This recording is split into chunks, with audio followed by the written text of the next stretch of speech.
Este podcast llega a tus oídos gracias al apoyo del Proyecto de Solidaridad Obrera Intersindical en México, de los sindicatos canadienses y del proyecto para fortalecer las capacidades para implementar la reforma y la justicia laboral en México del Gobierno de Canadá.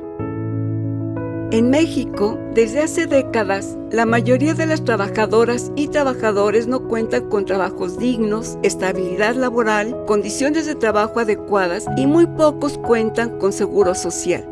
En 2019, el Gobierno de México se propuso mejorar las condiciones de millones de trabajadoras y trabajadores y para lograrlo reformó la Ley Federal del Trabajo en el marco del nuevo acuerdo comercial llamado TEMEC entre los países México, Canadá y Estados Unidos. ¿Pero lo ha conseguido? En esta serie de podcasts, la Red de Mujeres Sindicalistas nos propusimos contar la vida de las trabajadoras de México y descubrir los retos laborales a los que nos enfrentamos para alcanzar el cumplimiento de nuestros derechos laborales. Bienvenidas y bienvenidos. Esto es Radio Trabajadoras en Red. Acompáñanos a escuchar las historias de las mujeres trabajadoras de México. Iniciamos un nuevo capítulo de Radio Trabajadoras en Red. Yo soy Paula y a nombre de la Red de Mujeres Sindicalistas les damos la bienvenida. En el campo, el primero que come pues normalmente son los dueños del ganado, de las parcelas, ¿no? Sin embargo, en mi casa, el primero que comía la carne asada era el pastor, o sea, la persona que cuidaba las cabras, porque bajo la lógica de mi padre, el que va a trabajar fuerte, en este caso salir con las cabras todo el día, pues es el que tiene derecho a comer primero. Y eso pues para mí fue un ejemplo de vida. Pero una lección muy importante, el respeto al trabajo y un trabajo digno, o sea que cualquier trabajo pues es valioso, ¿no? Ella es Rubí Villarreal. Nació en el municipio de China, Nuevo León, un pueblo que se ubica entre Monterrey y Reynosa, Tamaulipas. Originalmente nazco en el rancho que era de mi abuelo por el lado de mi padre, se empiezan a casar los hijos, entonces mi padre migra a un ejido que se conoce el ejido La Barreta, y en ese ejido es donde mi padre empieza a hacer su patrimonio. Rubí creció en una familia numerosa. Ella es la sexta hija de 7 hermanos, donde ella es la única mujer. Y incluso yo el primer año de escuela lo hice en una escuela comunitaria. Caminaba 3,5 kilómetros diarios para ir a la escuela y 3,5 kilómetros de regreso. Que hay una anécdota que platico que cuando a mi hijo, cada vez que pasamos por la escuelita, porque sigue estando ahí, cuando vamos al rancho, que vamos pues bastante, él le decía, y yo que venía a esta escuela y caminaba 3,5 kilómetros. Pues la primera vez se quedó muy apantallado, ¿no? La segunda, que yo venía hasta acá cuando tenía 6 años, y pues se me quedó viendo. Ya la tercera que le dije, ay, me dijo, madre, cada vez que lo platicas le agregas medio kilómetro más. Rubí siempre fue muy estudiosa, disfrutaba mucho de la escuela y por eso no dudaba en recorrer grandes distancias para seguir estudiando. Sin embargo, la distancia no era el único obstáculo que enfrentó para poder continuar en la escuela. Bueno, es un medio cerrado, sin duda, donde hay muy poco espacio. Parto de mi ejemplo, pero de mi familia, por ejemplo, por el lado de mi padre, de 7 hermanos, una parte importante de hombres, menos mujeres. De todas las mujeres que fuimos de estos 7 hermanos de mi padre, la única que estudió en la universidad fui yo. Entonces sí es bastante complejo, por decirlo menos, de salir de este ambiente. Y hasta hace no tantos años, pues los hombres se sentaban en la mesa, todos, y las mujeres estábamos, como dicen, calentando las tortillas, ¿no? Paradas, esperando que ellos terminaran. Y después de esos, las mujeres es cuando nos sentamos a comer. Nos sentamos, ya eso por supuesto cambió totalmente, pero durante muchos años era lo natural, no conocías otra cosa, ¿no? A Rubí le tocó vivir en una sociedad y en un tiempo en que la educación de las mujeres era vista como algo innecesario. Para que ella pudiera continuar sus estudios, siempre debía sacar las mejores calificaciones. Una exigencia, la diferencia entre hombres y mujeres es que para poder estudiar yo tenía que estar siempre sacando el primer lugar para, como dicen, lograr la batalla frente a mi padre de que me dejara estudiar. Porque en la lógica de mi abuela materna, que bueno, muy querida y respetada, ella decía, bueno, las mujeres se van a casar, por lo tanto no necesitan estudiar. Había que sacar el primer lugar para poder estudiar, y así se hizo. Estudié y ahí mi madre fue clave porque apoyó. Rubí no se detuvo y siguió estudiando. Terminó la primaria, siguió con la secundaria y para continuar sus estudios, ella salió de su municipio y se fue a Monterrey para inscribirse en la Escuela Normal del Estado. Una vez que terminó la escuela normal, ella entró a trabajar como maestra. Sin embargo, su deseo de seguirse preparando la llevó a estudiar por las noches la carrera de Derecho en la Universidad Autónoma de Nuevo León. Enseguida volvemos.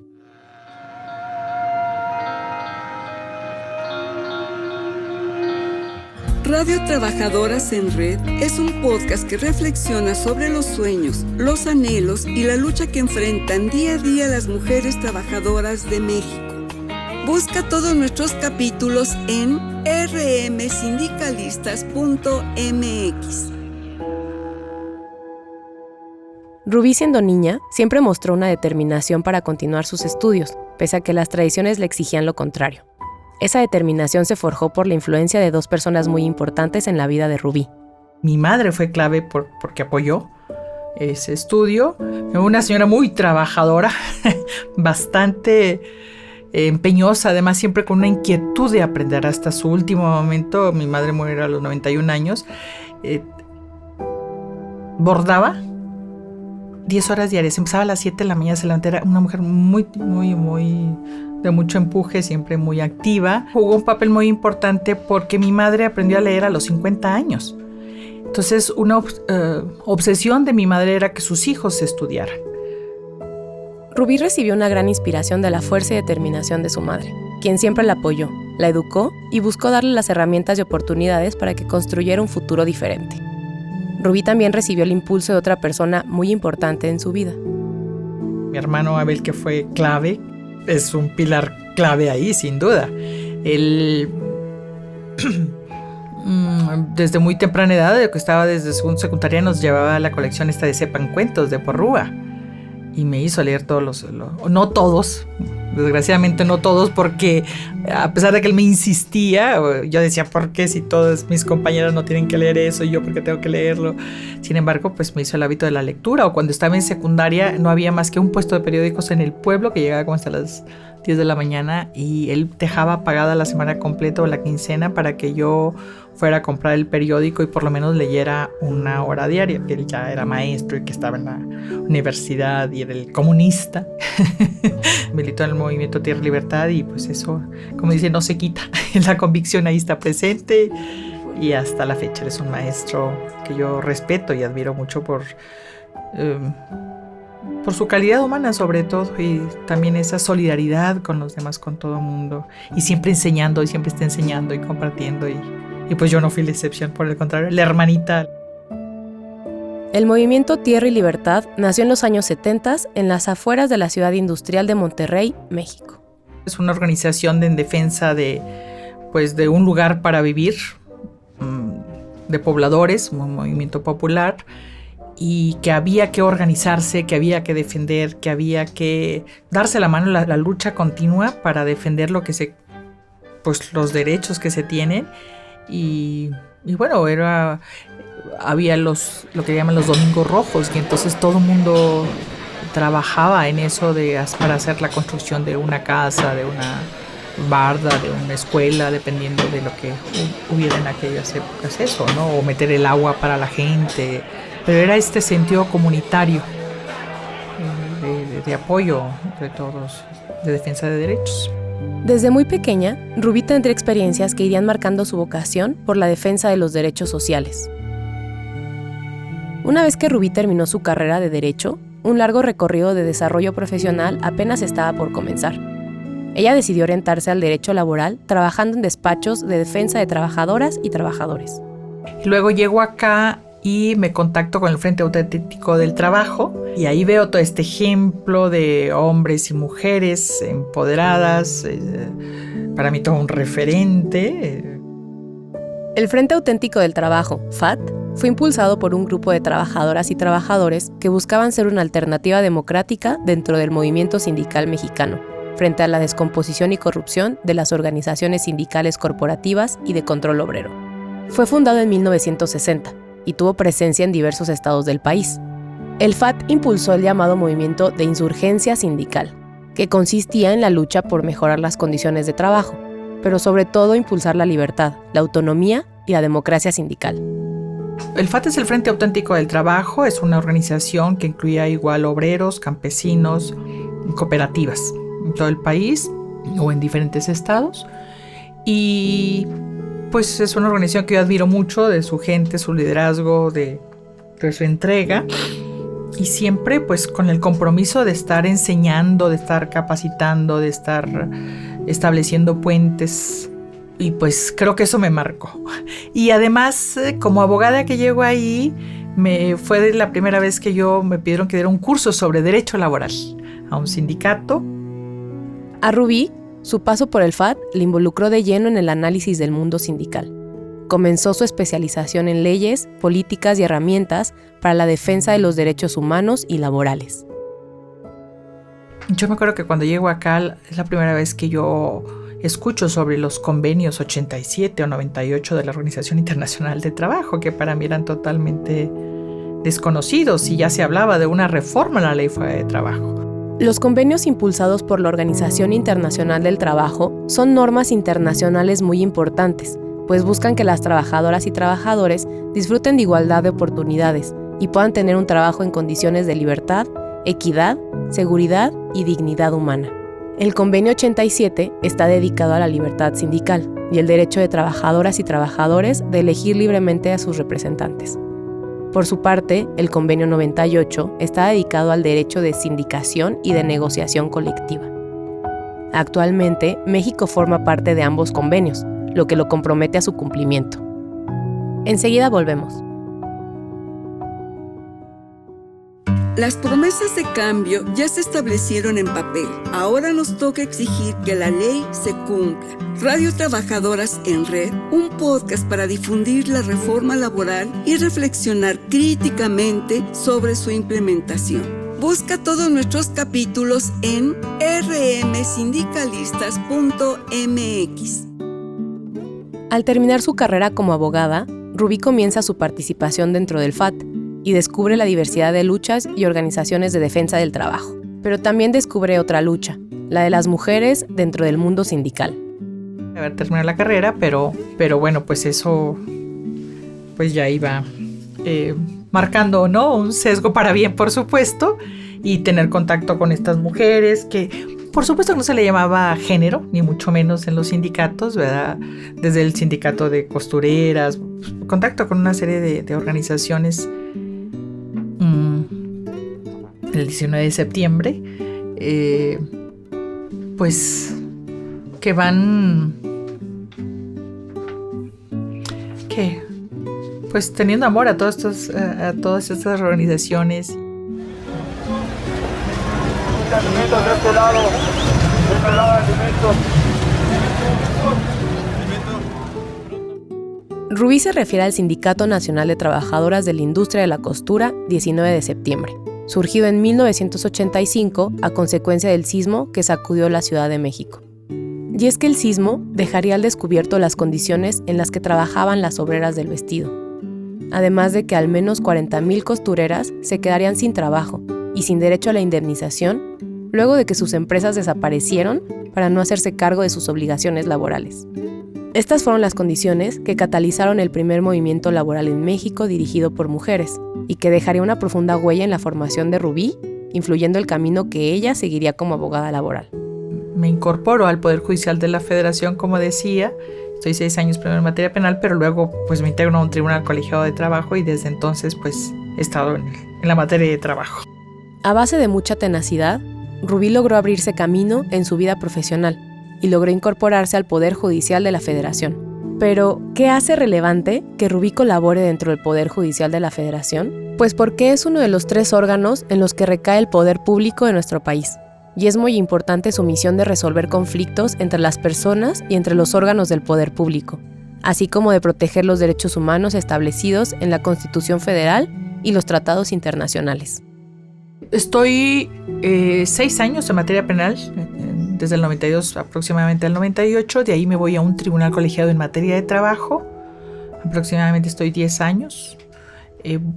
Con un inter que me voy al Consejo de la Judicatura en materia de transparencia, pero que igual sigo dando los cursos, o sea, con esta vocación de maestra, pues cuando llego al Consejo de la Judicatura, que es federal, que es el organismo, el encargado de la administración, vigilancia, fiscalización de todos los jueces y magistrados federales, lo que se conoce como el Poder Judicial de la Federación, y yo me incorporo en el tema de transparencia.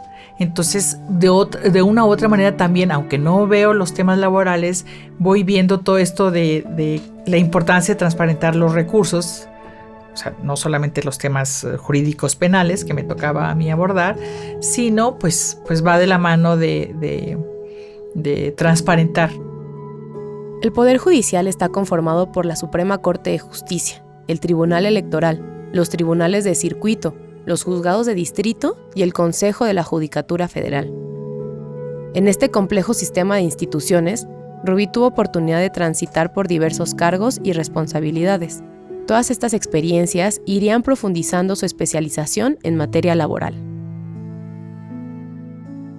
En el tribunal colegiado, también un magistrado clave, un magistrado con el que estuve, que había militado también en estas organizaciones y que tenía esa experiencia, que también había ido a asambleas, que también había andado en estos movimientos sociales.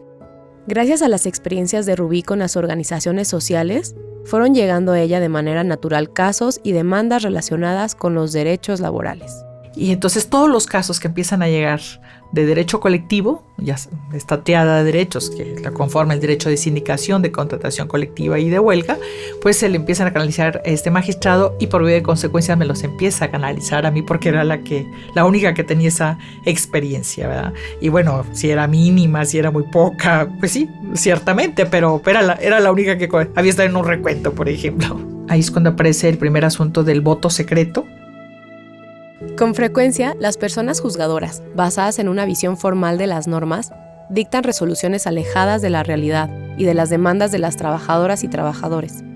Por esta razón, la participación de mujeres, abogadas y feministas, como Rubí, en espacios como el Poder Judicial de la Federación, son muy importantes, pues pueden contribuir a que la perspectiva de género y de derechos laborales se vaya incorporando en las resoluciones que se toman dentro del Poder Judicial de la Federación. Para el movimiento democrático de trabajadoras y trabajadores es fundamental contar con aliadas y aliados dentro de espacios de impartición de justicia. Enseguida volvemos. Radio Trabajadoras en Red, un podcast donde cuestionaremos la aplicación de la nueva reforma laboral y exigiremos el cumplimiento de los derechos laborales de las mujeres trabajadoras en México. Busca todos nuestros capítulos en rmsindicalistas.mx. Luego de su paso por el tribunal colegiado, Rubí tendría oportunidad de participar en un cargo con una responsabilidad enorme. Y después de ahí, voy a la Suprema Corte de Justicia los últimos 6 años, voy para 7 años. Estoy en la Suprema Corte de Justicia encargada de los temas laborales. Dentro de la Suprema Corte de Justicia de la Nación, Rubí participa como secretaria proyectista. Como secretaria proyectista, pues uno hace eso, un proyecto, ¿no? La palabra lo dice y el magistrado, el tribunal colegiado, lo decide. Rubí es responsable de analizar asuntos jurídicos que serán debatidos y votados en la Corte, así como elaborar sus correspondientes proyectos de sentencia.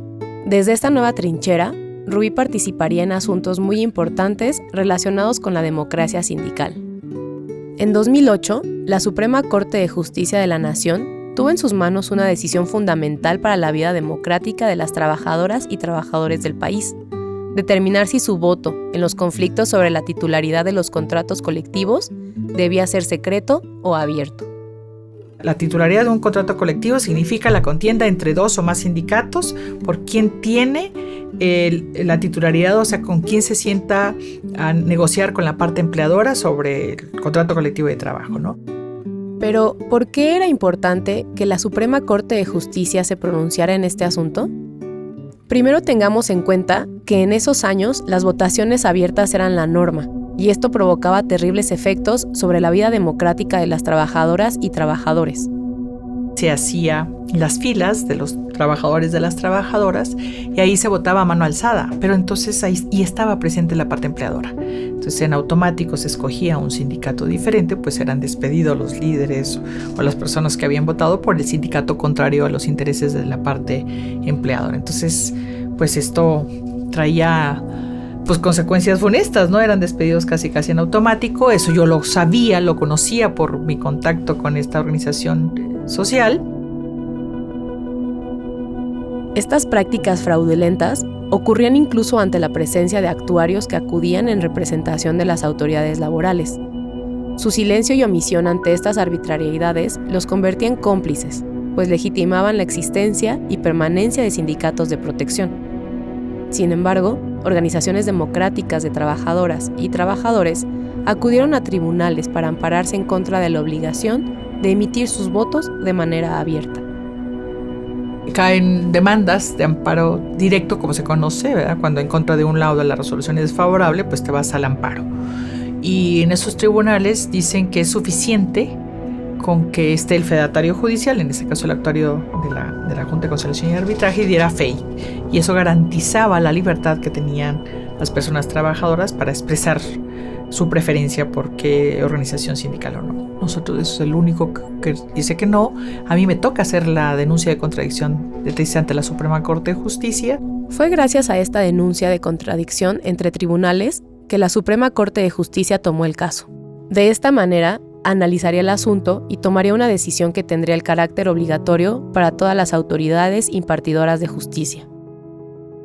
Y bueno, llega a la Suprema Corte y la Suprema Corte da la razón de que es el voto secreto, es la única manera de garantizar la libertad con un padrón confiable y en un lugar neutral, con todas las actas y este tipo de material necesario de urnas transparentes, etcétera, etcétera, como se hace para elegir a nuestros gobernantes, ¿no? O sea, atendiendo a los principios democráticos para cualquier elección. Así, la lucha de trabajadoras y trabajadores por la democracia sindical tuvo un importante avance, pues la Suprema Corte de Justicia concluyó que las juntas de conciliación y arbitraje deben ordenar y garantizar que en su desahogo los trabajadores emitan voto personal, libre, directo y secreto. En el lenguaje jurídico, a esta decisión se le conoce como jurisprudencia, y su función es obligar a todas las instancias impartidoras de justicia a emitir sus resoluciones basadas en esta interpretación de la ley. Pero esta no era la primera vez que las organizaciones democráticas de trabajadoras y trabajadores habían intentado democratizar su vida interna con el reconocimiento del voto secreto. Yo me acuerdo que recién llegada por acá, pues lo más cercano es alrededor del 2000, las negociaciones que estaban habiendo sobre una reforma a la Ley Federal de Trabajo se interrumpieron porque se plantea esto del voto secreto y se dijeron no, por ahí no caminamos. No fue la única razón, pero fue uno de los elementos por los cuales se suspende la negociación sobre la reforma a la Ley Federal de Trabajo, que eso era tema tabú. Estoy hablando del 2000. Pero, ¿qué podría haber impedido que avanzara un derecho tan básico? ¿Quiénes se verían afectados con la aprobación del voto libre, secreto y directo de las trabajadoras y trabajadores? Pues la parte empresarial era muy fuerte, sin duda. Las mismas organizaciones fuertes, CTM, creo, se oponían a este tipo de transparencia porque pues sabían que se perdía el control, ¿no?, de los líderes sindicales y pues había oposición de todo el mundo. Si has seguido nuestros capítulos anteriores, entonces quizá recuerdes que estas organizaciones son conocidas por favorecer los intereses empresariales por encima de los derechos laborales. De cara a la profunda influencia y control sindical que han tenido organizaciones como la CTM y la CROC durante tantos años, nos preguntamos si la reforma laboral de 2019 ha sido suficiente para evitar estas prácticas que tanto afectan a la democracia sindical y sobre todo, qué falta por hacer. Enseguida volvemos. ¿Te quedaron dudas? Te invitamos a escuchar nuestro programa de radio Tras la Chuleta, un espacio en donde podrás seguir reflexionando sobre los derechos y obligaciones que tenemos como personas trabajadoras. Escúchanos en rmsindicalistas.mx. Escuchar a Rubí nos hace pensar que la reforma laboral de 2019 no fue producto de la casualidad ni la concesión de gobiernos, sino producto de la persistencia de las organizaciones sindicales democráticas. Es una suma de muchos factores, diría yo. El clave, el más importante, sin duda, es la lucha de mujeres y hombres trabajadores desde hace décadas, que están luchando, pugnando por el cambio de las reglas democráticas para poder cambiar el modelo y poder realmente ejercer la defensa de sus derechos en el trabajo.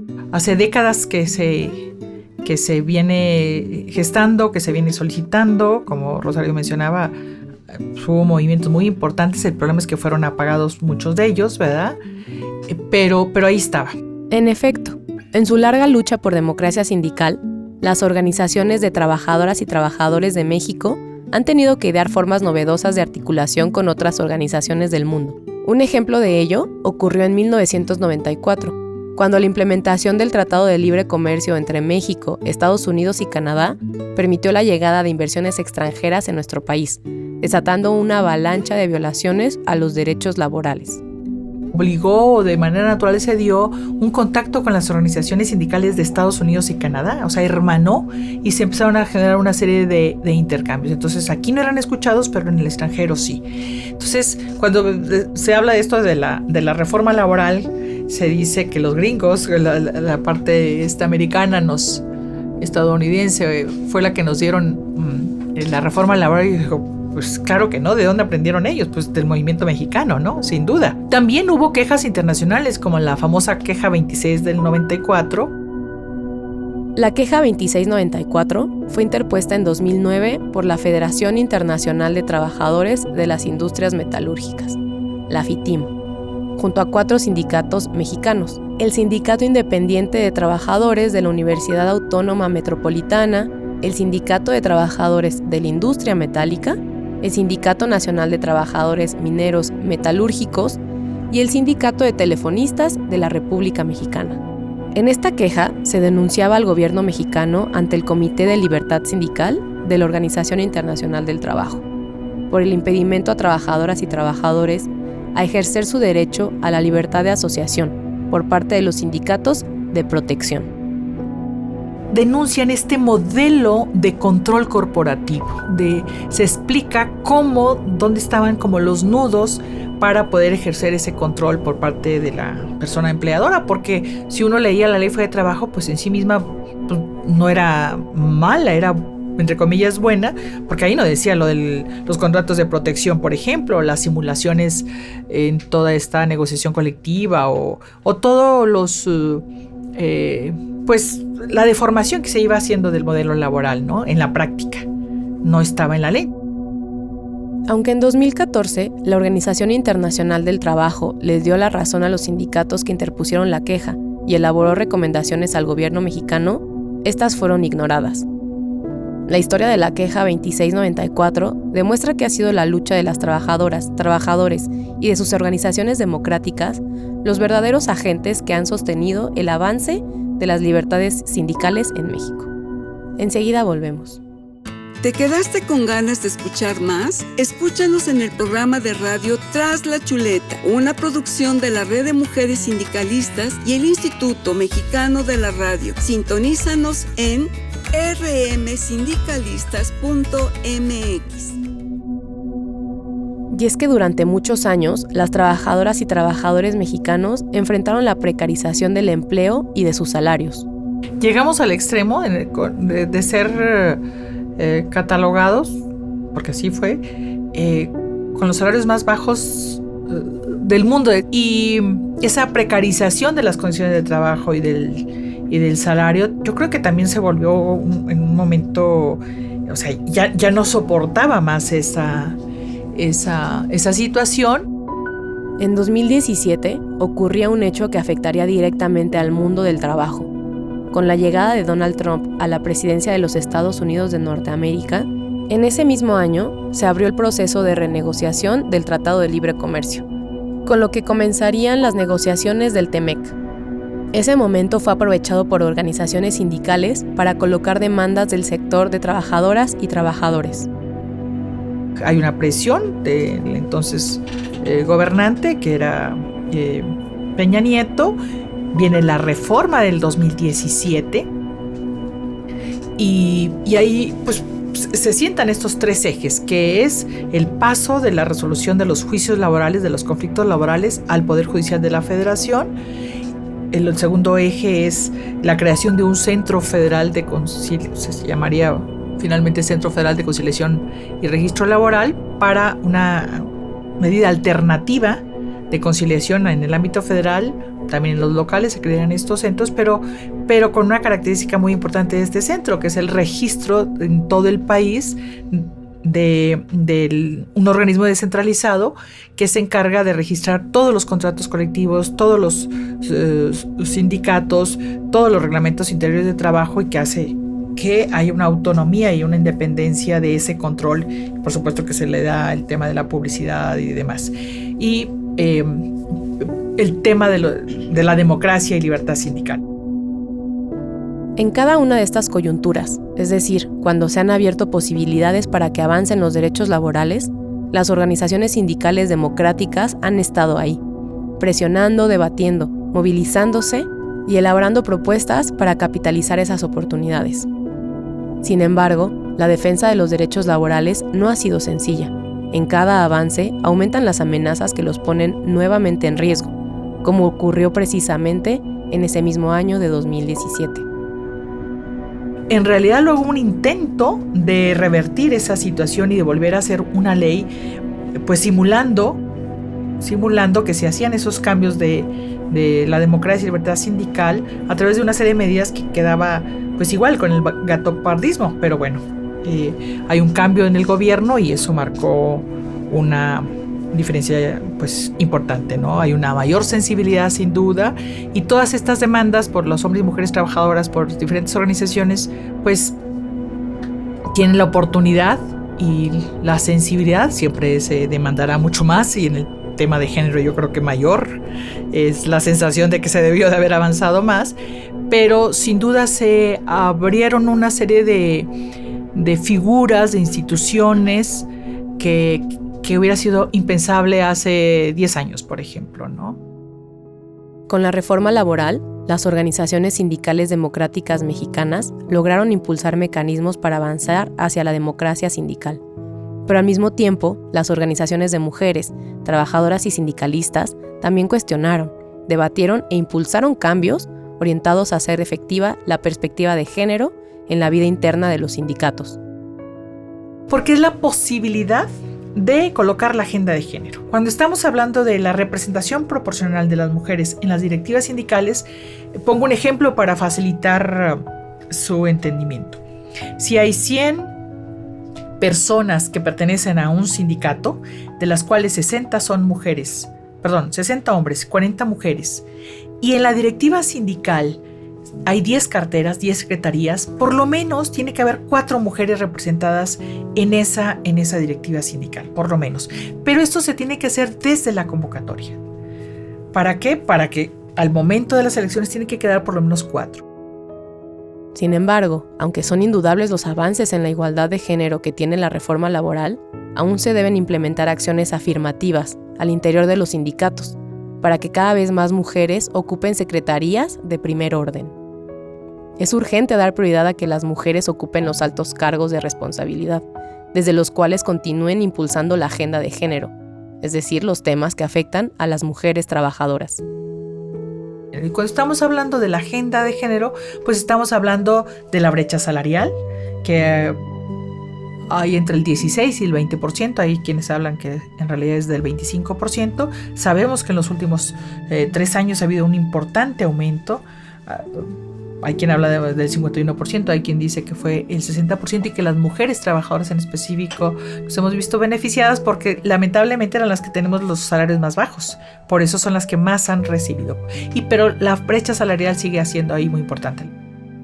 la violencia y el acoso, lamentablemente sigue siendo mayor el número de esta violencia en contra de las mujeres trabajadoras. No significa, por supuesto, que los hombres no sufran acoso y violencia, pero dada esta desigualdad, pues, las estadísticas ponen de manifiesto cómo es mucho más fuerte en las mujeres. O el tema de cuidados, que es el tema central, ¿verdad? Que cuántas veces no se ha hablado de que mientras no se cambie el tema de las responsabilidades familiares de la casa, de los hijos, de las hijas, de los enfermos, de las personas con discapacidad, etcétera, que hasta ahora la mujer es la que se sigue encargando de ello, porque entonces tienes menos oportunidad para capacitarte y entonces cuando se presenta o menos tiempo sales corriendo, termina tu jornada y sales corriendo para ir a encargarte de hacer la comida, de ir a las compras del súper, de los hijos, el médico, llevarlos con asistencia médica, etcétera, y eso impacta necesariamente en el tiempo, en la capacitación, en la preparación, y a la hora de un ascenso, pues eso pesa. Escuchando a Rubí, pensamos que cada conquista social, cada avance en materia de derechos laborales son producto de las movilizaciones y de las exigencias que las trabajadoras, trabajadores y organizaciones sindicales democráticas de México han impulsado durante muchos años. Entonces, ¿qué papel juega la reforma laboral de 2019?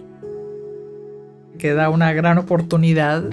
Obviamente no es, como lo han dicho otras personas, no es un pasaporte al paraíso, ¿verdad? Sería ingenuo pensarlo. Pero ¿cómo un poco meter el acelerador para poder hacerlo realidad? La reforma del 1 de mayo del 2019 pues, ha sido clave. Le preguntamos a Rubí cuáles son los desafíos para implementar la igualdad de género en los contextos laborales. El eje rector del tema colectivo en la reforma laboral pues fue la democracia, y no se puede hablar de democracia si no estamos representadas las mujeres en las directivas sindicales. Pues somos la mayoría. Pensando en la representación proporcional, es que efectivamente el número de mujeres existentes en un sindicato están en la directiva sindical. Ese es número 1. Por eso es importante que las mujeres estén en la directiva sindical, para que posicionen los temas que más aquejan a las mujeres. Tiene que haber acciones afirmativas porque, bueno, ha sido décadas y décadas de que los hombres han ocupado las directivas sindicales, no se diga de las secretarías generales. El dato estadístico es que el 8.67 en el 2018 había sido ocupado por mujeres las secretarías generales. Hace una semana aproximadamente, hablando con personal del Centro Federal de Conciliación y Registro Laboral, decía cómo de los 1,200 tomas de nota que se han dado a 120 mujeres las secretarías generales. Estamos hablando del 10%. El Centro Federal inició de noviembre del 2020 para acá, ¿no? ¿Y qué está en las manos de las personas impartidoras de justicia para ayudar a la implementación de los avances de la reforma laboral? Pues es capacitación. Desde mi actividad profesional, pues es estar permanentemente capacitándose, tomar conciencia de cómo uno también discrimina con la mirada, o sea, la falta de conocimiento, la falta de sensibilidad, la falta de entendimiento de todas estas figuras y esta visión de los derechos humanos, de este nuevo derecho laboral, porque es un giro muy importante, no se ha hecho de la noche a la mañana, pero la reforma del 1 de mayo del 2019 pues, ha sido clave. ¿Y qué está en las manos de las trabajadoras y trabajadores? No hay más que seguirse preparando, seguirse capacitando, seguir hablando, seguir intercambiando estas experiencias, estos puntos de vista.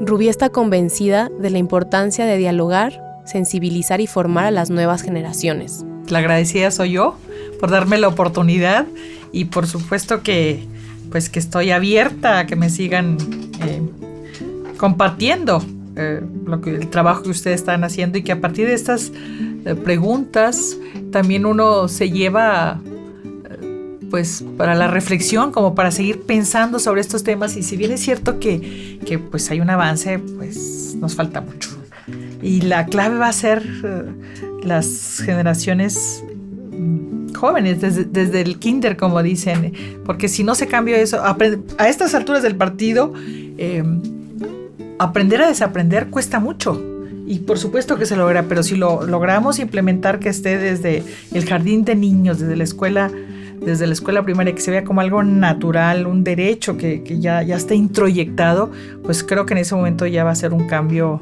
ahí sí va a ser un parteaguas en el Inter, pues ahí vamos, seguimos aprendiendo.